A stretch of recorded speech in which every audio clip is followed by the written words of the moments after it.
sakuna, kalamidad, o anumang hamon. Lahat ng ito ay tinatanggap namin bilang pagbuklamang upang lalo kaming sumampalataya sa inyo. Naway matamo namin ang ganap na pagkakaisa bilang isang bayan.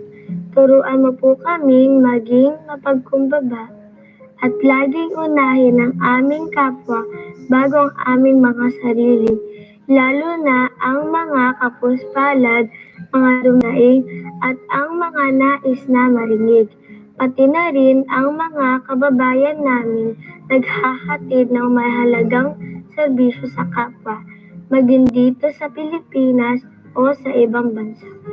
Patatagin mo po sana kami bilang tao at bilang isang bayan na laging nananalig at naniniwalang hindi mo po kami pababayaan kailanman. Salamat Panginoon sa lahat ng iyong blessing sa amin. Ito po ang aming dasal. Amen.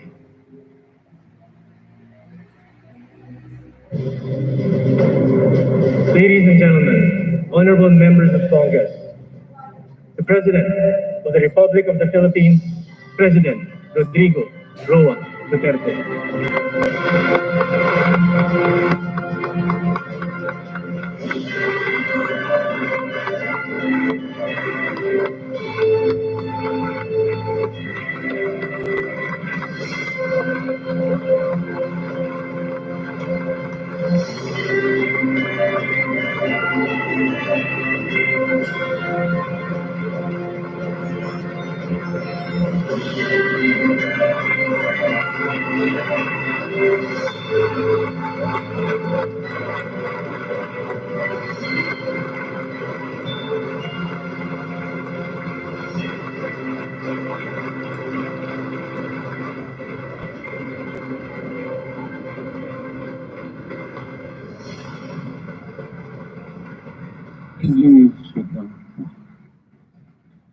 By far, this is the most beautiful Sona crowd that ever happened here. So many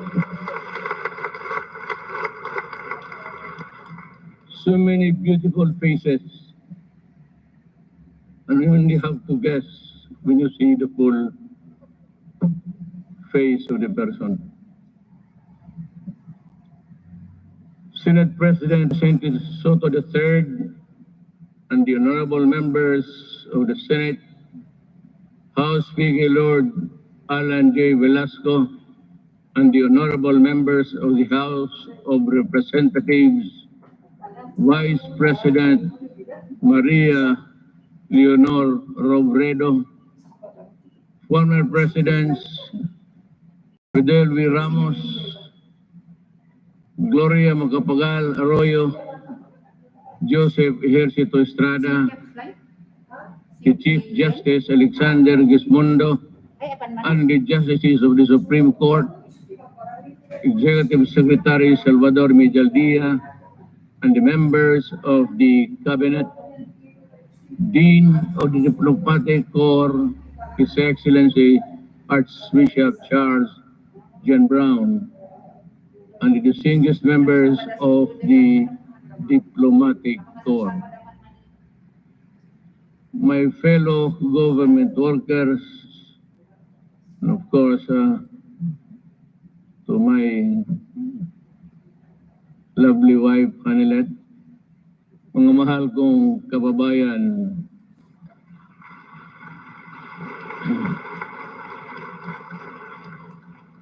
when I assumed the presidency 5 years ago, dominant in my mind were the dreams and visions of a better life for all Filipinos.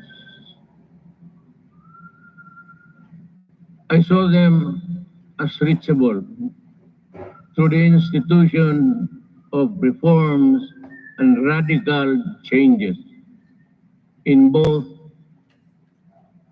in the structure of government and the mode of governance. Changes designed responsibility, accountability, and all in consonance with the truth that the public office is a public trust. When I ran for the presidency, I just made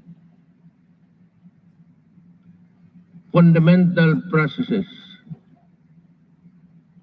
and strangely, you can count them by the fingers of your hand.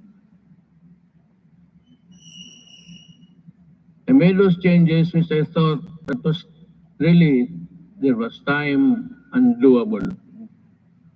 To offer free education, it's there already. The universal health care, nandiyan na po. The fight against illegal drugs, criminality, and corruption, and the development structure, including free irrigation and other big-ticket projects, which I thought I did not have the funds to do it. But perchance, among others, they were done in my term. Today, as I approach my term, my end of my term, I have less visions, but more remembrances. But mine is not to review or to second guess what might have been, but to bear and respond with the urgency of the unforeseen events as they unfold. Even before I took off the oath of office, and everyone else, I suppose, knew the gravity of the enormity of the problems that the country was facing. And precisely because of that awareness, I was driven to hasten implementation of changes which I believe the country needed, keeping in mind that the Constitution afforded me only 6 years to make those changes happen. Making a difference within the constitutional time frame is what I was up against. But no one gets by legally without warming to the needle's eye of the constitutional imperatives.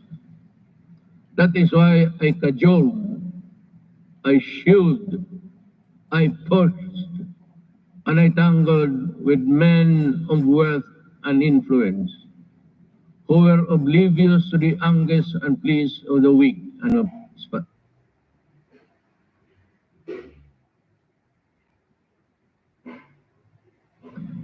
impoverished. And for that, I was pilloried.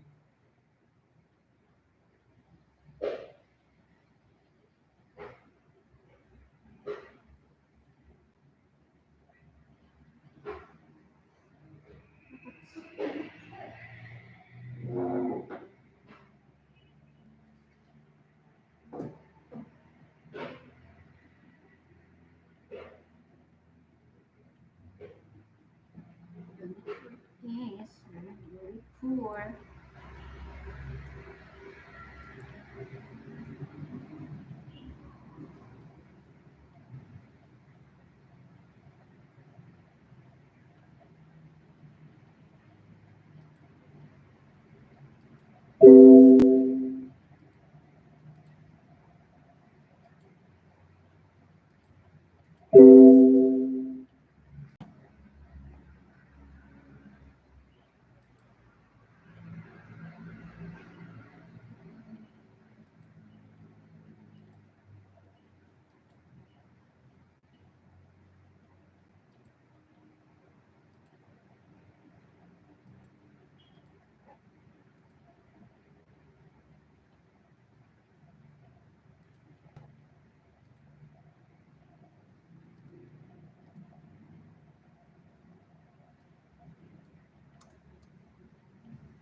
Pintor. Sino pa to? Ating. And then,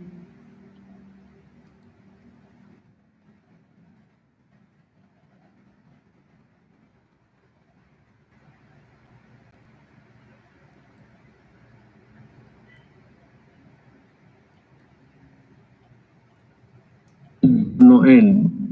But I did not succumb to the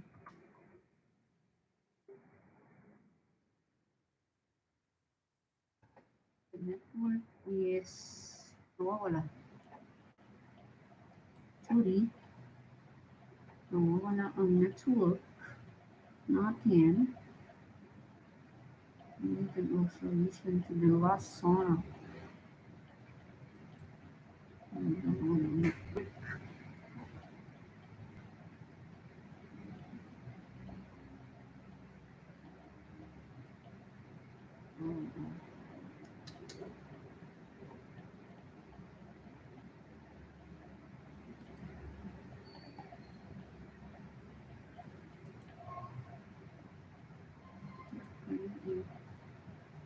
Isa ko na lang gumagamit.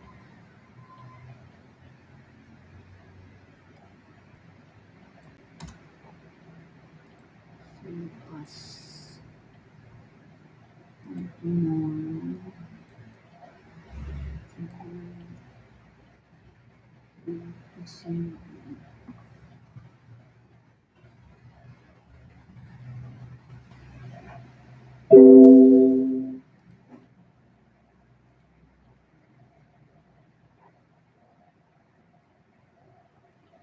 The network mo.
Oh, network.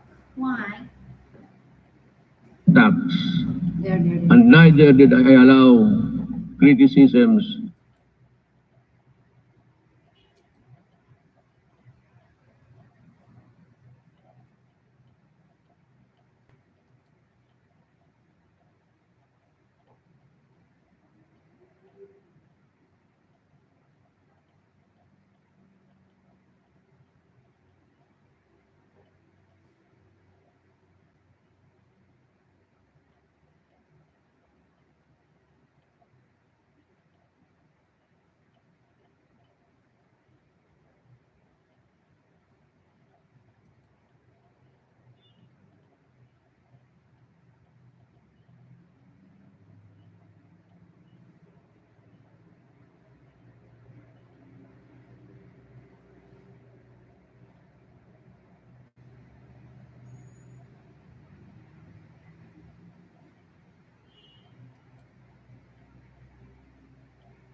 however intense, dampened my determination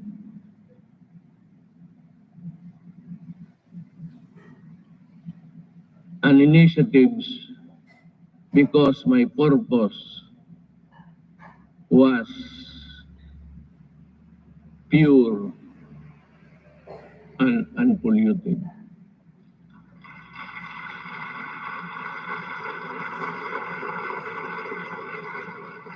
While we were busy instituting reforms between augurs of illegal drugs and corruption laid low for a while, only to resurface as still with us and make no mistake about it.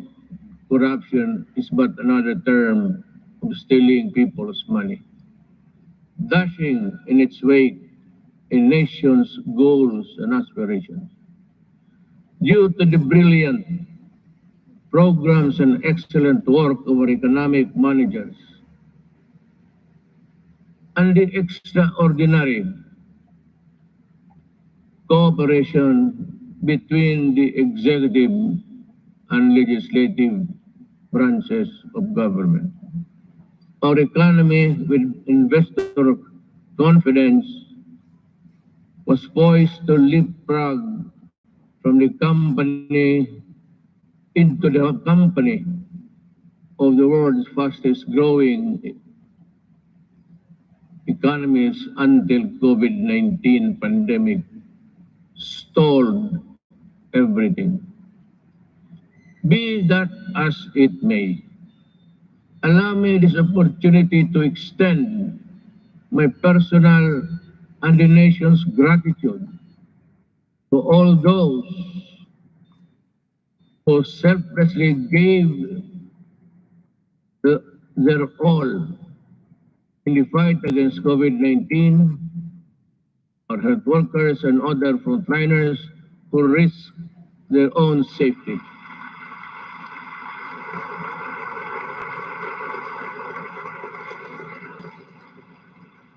To keep our essential health services and our food supply chain running, boosting the economy activity and ensure peace and order in our communities. I would like also to extend my deepest appreciation for the generosity of the private sector who came to the government's aid in fighting COVID-19.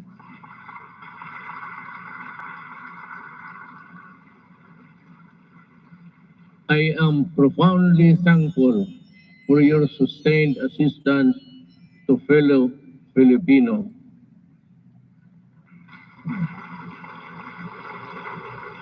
And amidst the same deleterious effect of the pandemic to our respective industries, let me assure you that the government is committed to assess the private sector to regain the commercial vibrance of the country prior to the pandemic.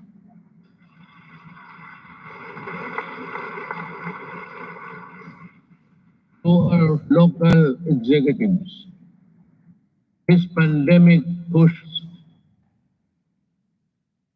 you to step up and deliver responsive assistance. I'm glad to have seen you undertake new and heightened responsibility, working doubly hard to protect your constituents.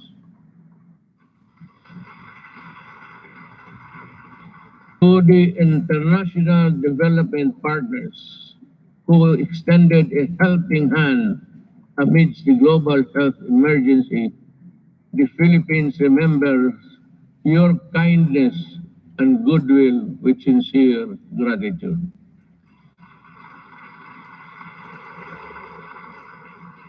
And to all of you who answered the call to protect one another by adhering to our nation's protocols, daghang salamat.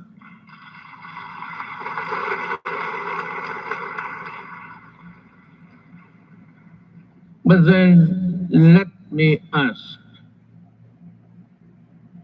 perhaps you and to myself, what exactly is the state of the nation today in the light of the pandemic which has paralyzed business activities and crippled even the strongest world's economies?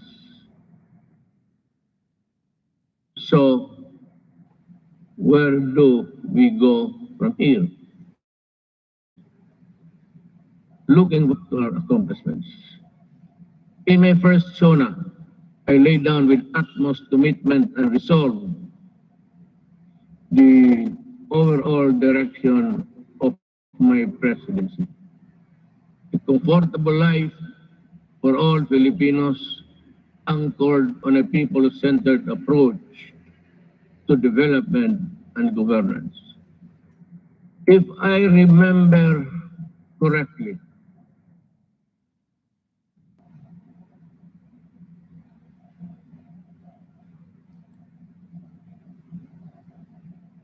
my administration, I said, will implement the human approach to development governance in our people's welfare in the areas of health, free education, adequate food and housing, environmental preservation, and respect for the culture. He bore no illusions that steering a nation towards a comfortable life for every Filipino would be easy. Indeed, the past 5 years have truly been challenging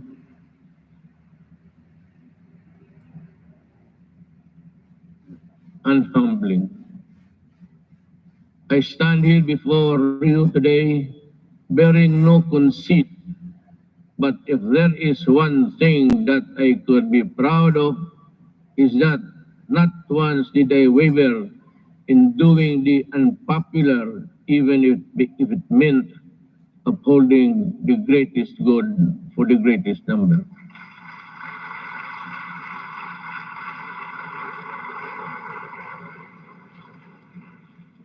Before I took office, our country was beset with communist insurgency scattered across the nation. A separatist movement sought to divide us on the basis of religion and religion's deficiencies, and the proliferation of illegal drugs and criminality. Our armed forces were ill equipped to deal with internal and external threats, while the police force had been overwhelmed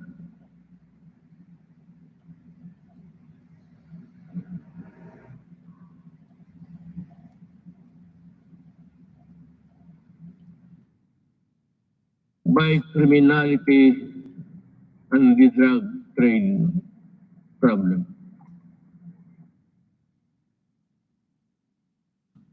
This is why we made it a priority to strengthen the institution, boost the morale of the men and women of the armed forces of the Philippines and the Philippine National Police and other armed services.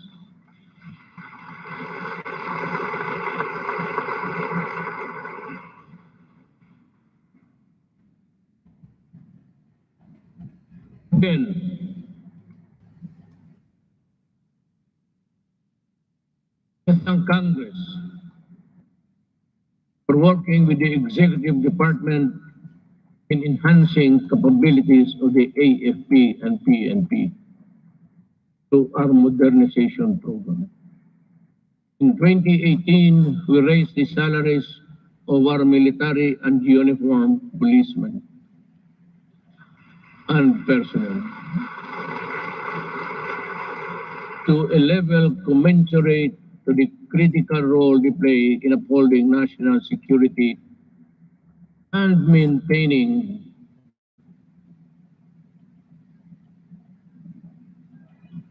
order. I am asking Congress to pass a unified system of separation, retirement, and pension of military and uniformed personnel to maintain government fiscal flexibility and provide adequate benefits and remuneration to our men and women in uniform. This shall apply only to the new entrants of the military and civil. Hindi ho lahat. Cannot be that we have to pay so many, even the salaries of the retired.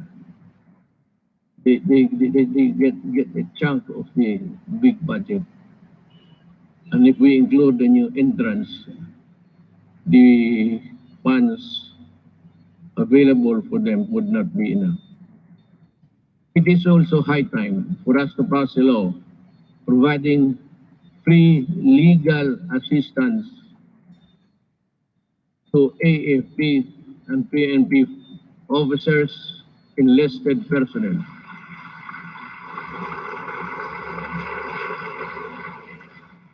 To help them from charges arising from incidents related to the performance of official duty. The continuous upgrading of our defense capability shall ensure that we shall uphold our territorial integrity and sovereignty from external and security threats among the new additions.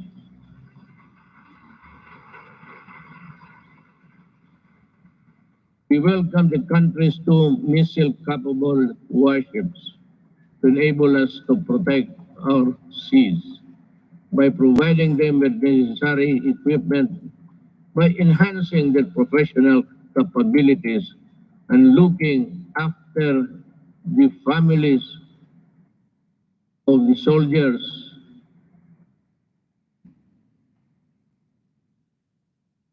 who would not be longer in their company.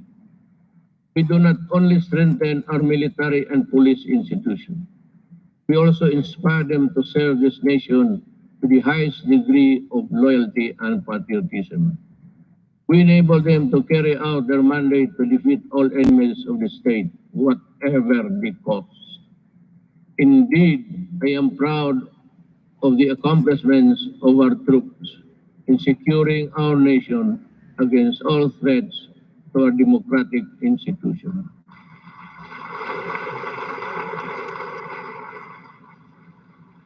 But peace must be realized.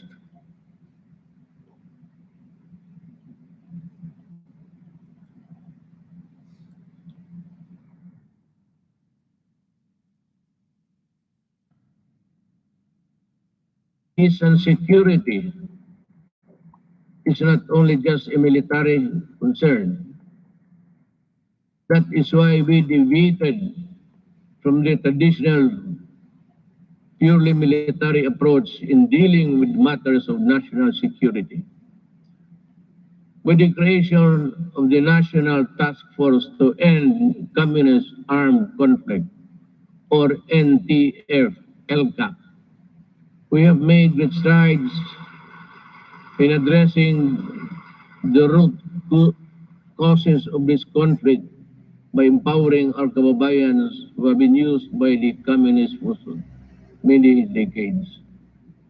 In our continuing effort to build state of safe and conflict-resilient barangays, we have worked towards the sustainable rehabilitation and development of communities where the communists used to operate. Through the NTF-LCAC, we invested in farm-to-market roads, school buildings, water and sanitation, health stations, and livelihood. Alam mo, kasali na tayo dito lahat.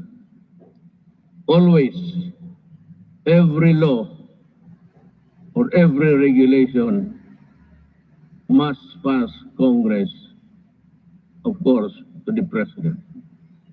But sometimes, you know, in our, well, in the performance of our duties, we encounter the not so nice of confronting each other. But because of these interventions, more than 70 former 70,000, 17,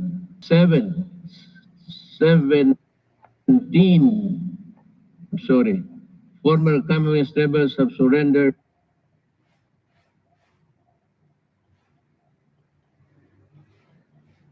to government. They have returned to the folds of the law and are happily reintegrating programs or the local eclipse.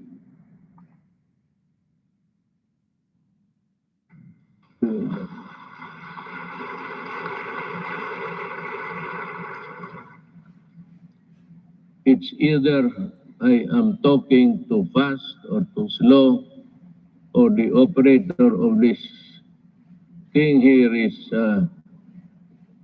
drowsy.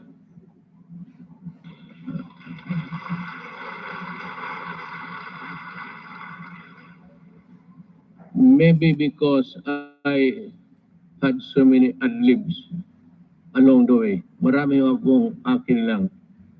Kaya yung nahinto ako when I stop and I'm process something in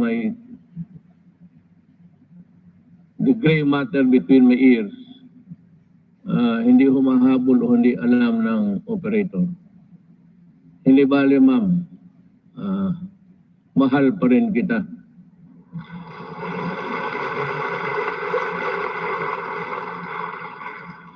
Lalaki ba ito o yung mga babae? Kagabi yung mga babae, sila? Sabihin mo sa kanila, magipagkita ako maya. I will embrace them for their punctuality in operating this, this strange machine that gives you the speech. With the support of our local government units, I am confident that support for the communist movement will continue to erode in the next months. Unlike speech, with the support of our local government units, I am confident Moro rebellion Support in for the Mindanao communist movement.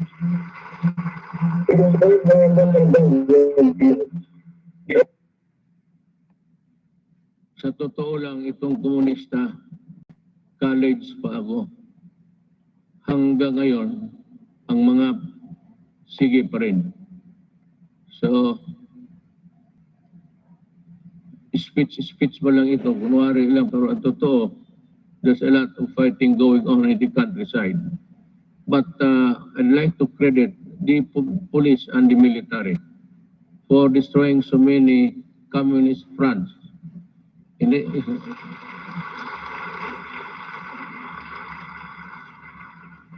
think they have destroyed more than 15 apparatus or the fronts of the Communist Party of the Philippines. Alam mo, mag-istorya muna tayo sa taxation.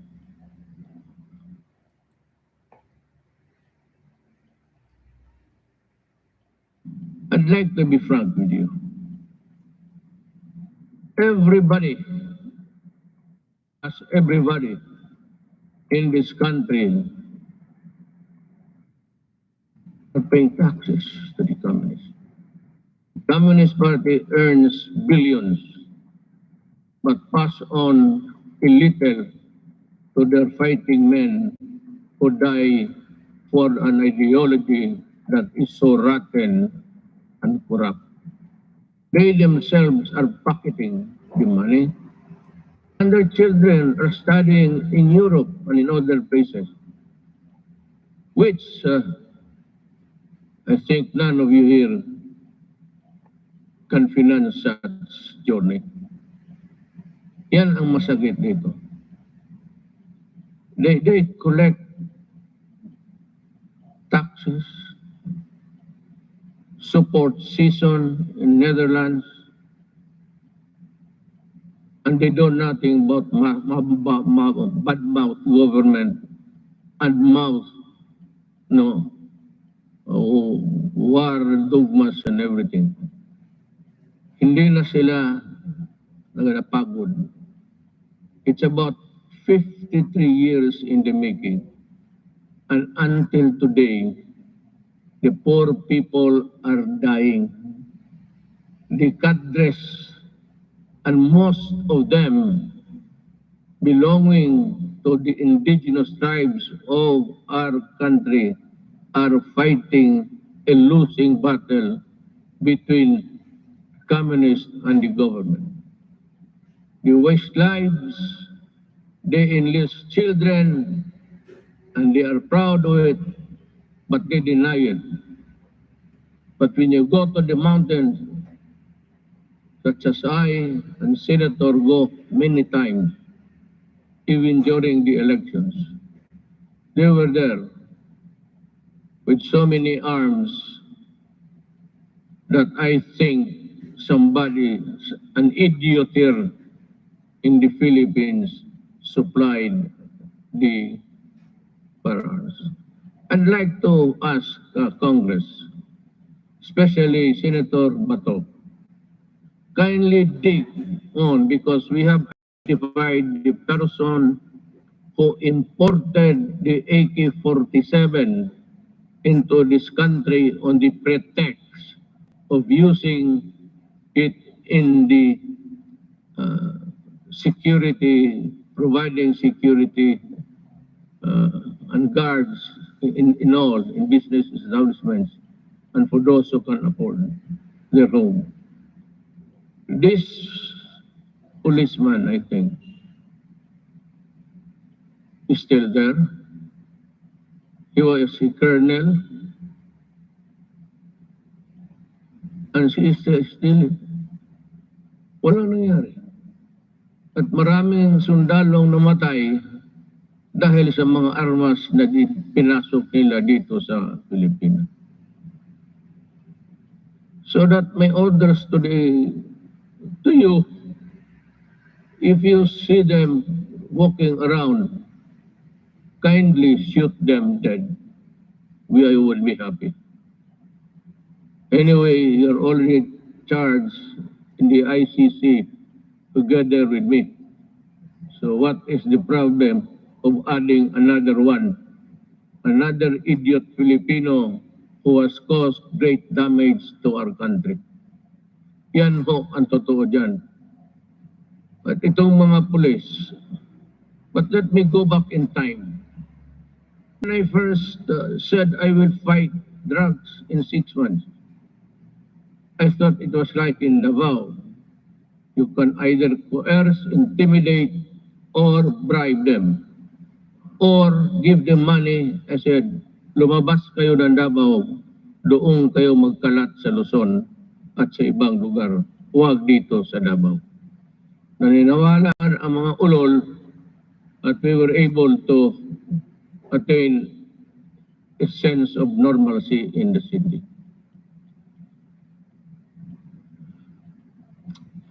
Yun ho ang totoo. There are people charged with corruption and even going to prison for just maybe not telling the truth in their assets and liabilities. Nakukulong itong mga pulis were doing their thing, their drugs. They were the manufacturers and they were the distributor of drugs. When I became president, I asked De La Rosa, he was the chief of police of my city. I promoted him direct to being PNP chief. 4-star na kaagad automatic. But I told him and the others, look for the enemies. Look for where they are. And if you find them, destroy the apparatus. Destroy all, from the manufacturers to the peddlers, because we are fighting a drug war that was being participated in the business by 9 generals of the PNP. Kaya yan ang sa kaloob ko, I did not know that I was fighting my own government. Customs and everyone else were facilitating the importation of drugs. And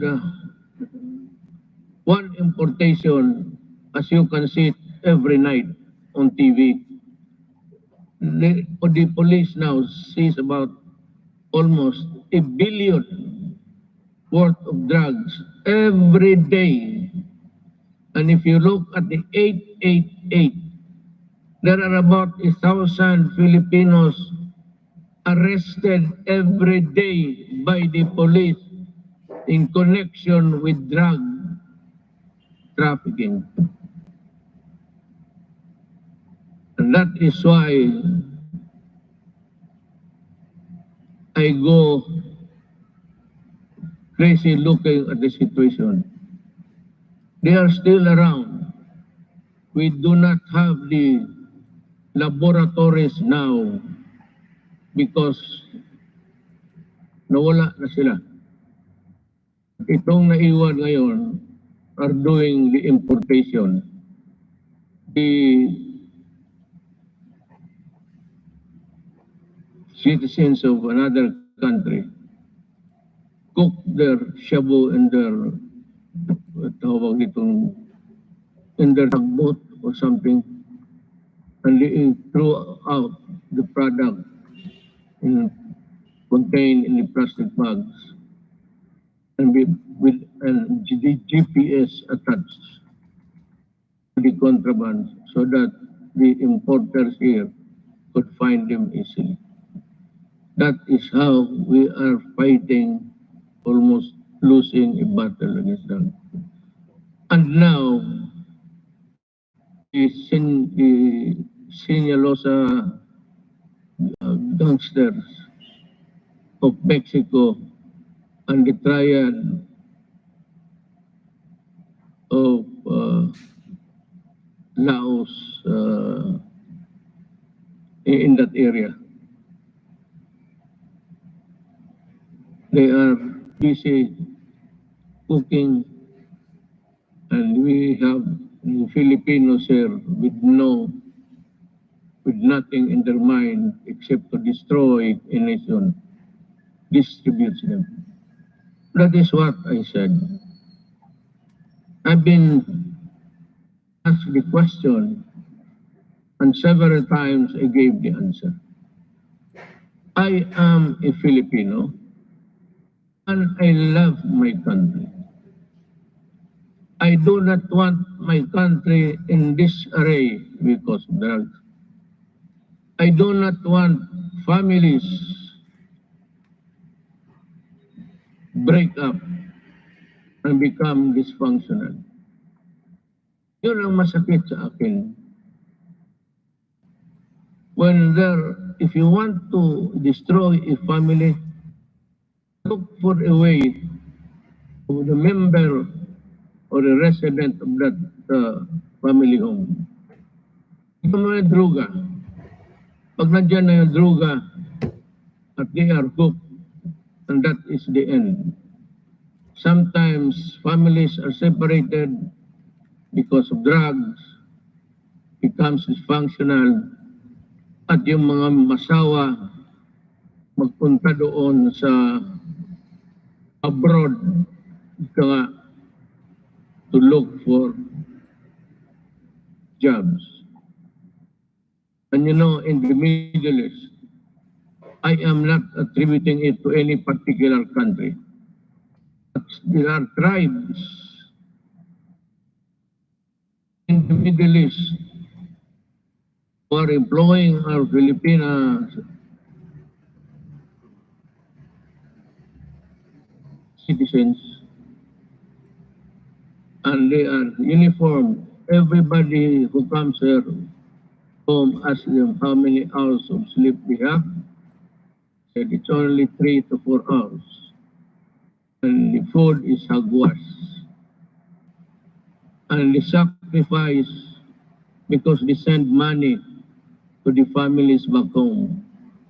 And thinking all the time that the money was spent usefully, only to realize when she comes home that that family has already dispersed to nowhere. Bakit yan? Because itong mga durugista sa baba, itong peddlers, itong basurero, tawag, street lingo, they look for families na may mga nanay, tatay nagtrabaho, ang tatay or nanay nagtatrabaho sa abroad. And to think na iniiwan nila ang mga anak nila kung saan-saan na lang to their neighbors at the tender age of 3 to 4, 5. It breaks your heart. Iiwan lang nila sa kapitbahay kung walang mga relatives. And then, when they come back 5 years after, 4 years after, you now realize that their young sons and daughters have gone into prostitution because of drugs. And their boys or the male are nowhere to be found and into the drug business also. Yun ang pinakamasakit.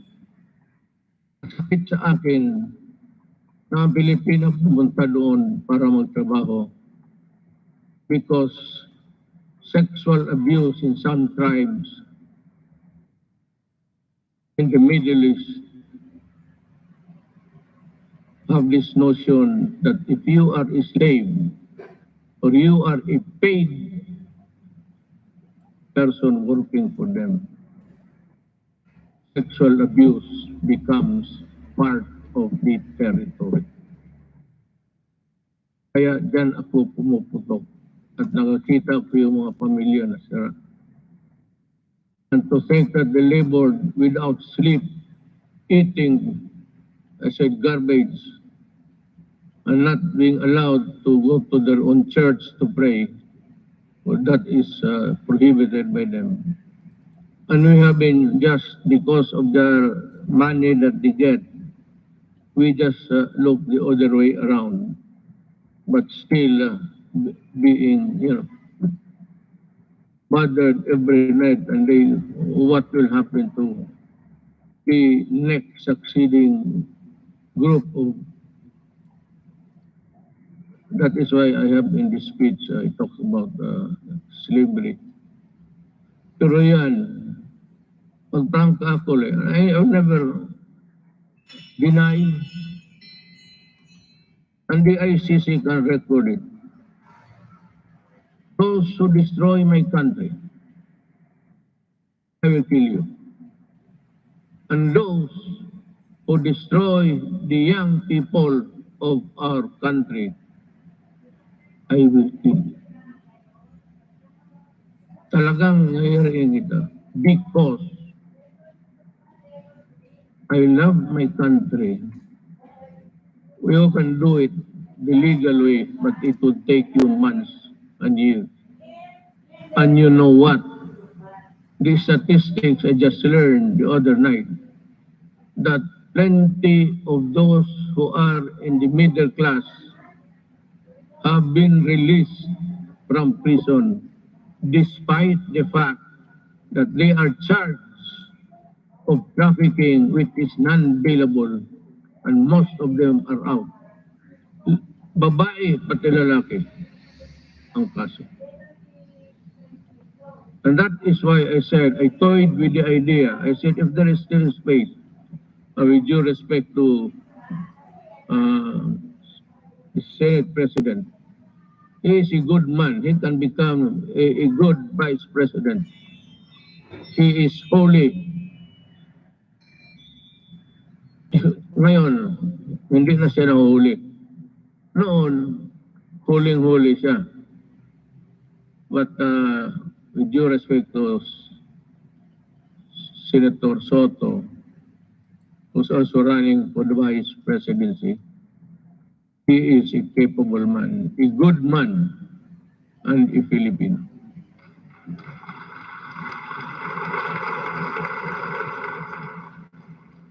Sige ako tingin sa harap na dito para sa likod ko.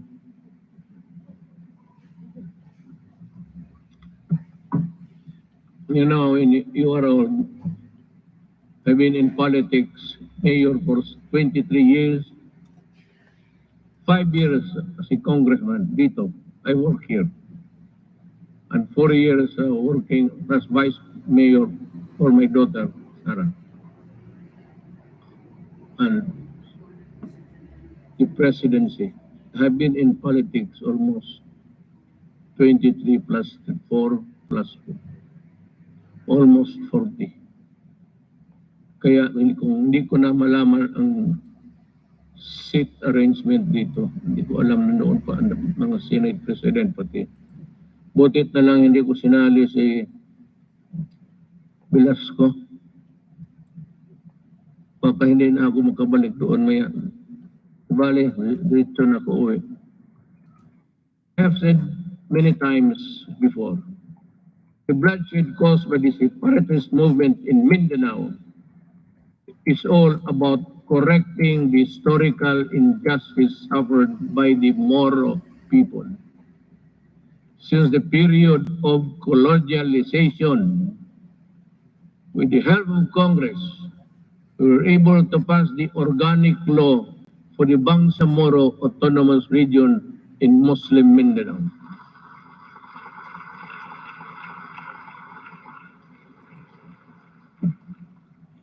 Finally fulfilling a promise that was decades in the making. Our victory in Marawi is also a testament to how the Filipinos' patriotism is far stronger than any external group. As I have said before many times, there is no room for lawlessness in this country.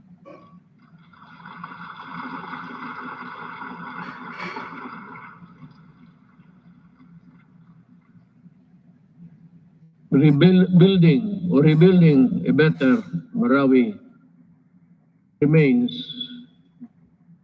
today still not completed. Task Force Bangon Marawi, we need to race against time. And you have to finish the necessary work for rehabilitate the war-torn city and bring back its families back home. But let me talk again about the drugs. I was just ahead because I was talking something else. Nag-segue ako. While we have made great strides in ending rebellion and insurgency in various parts of the country, we still have a long way in our fight against the proliferation of drugs. This problem has hounded our country for several decades, destroying families and degrading the moral fiber of our society. When the assumed office, I committed to end this problem at the soonest possible time. We launched an unprecedented war against illegal drugs and to destroy their apparatus. That permitted every level and sector of society. We wage war on the manufacturers, the financiers, the suppliers, the peddlers, and the entire syndicates, and more importantly, their protectors in government. We have rescued and reformed drug dependence because of their idiotic sense of decency. While interventions and building facilities not only for the rehabilitation but also to prepare them to reintegrate into society. Our unyielding campaign led to the surrender of millions of drug dependents and neutralization, capture, and prosecution of thousands of drug personalities. The dismantling of illegal drugs and syndicates and the drug laboratories, the extensive drug communities down to the barangay level, and the cutting of narco politics. You know, allow me a little bit of your time. Wala naman siguro kayong lakad ngayon. Unless na you want to, unless you have this appointment with, I'm sure hindi babae yan. That would be a sexist statement. Kung nagmamadali talaga, halos tumatakbo, babae yan. Kung naglalakad lang na natural, medyo less important yan. Ganun yan. Pero dito wala. I'm not making any sexist. I'm just saying the truth. What is the truth? It's there for all to see.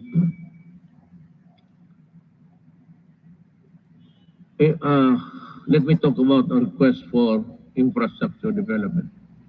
5 years ago, the first thing I made sure was to increase our infrastructure spending to an average of 5% of the country's GDP. This is significantly higher than infrastructure spending of each and past.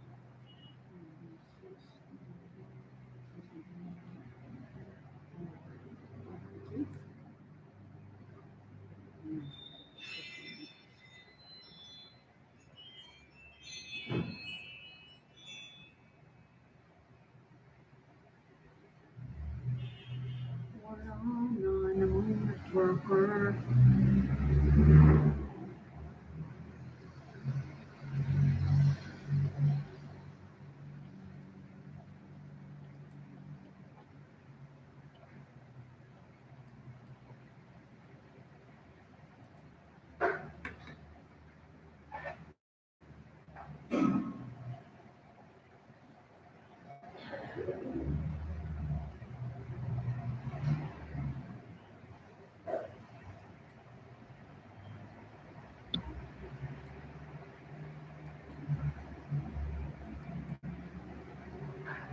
No network.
Right.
Hmm?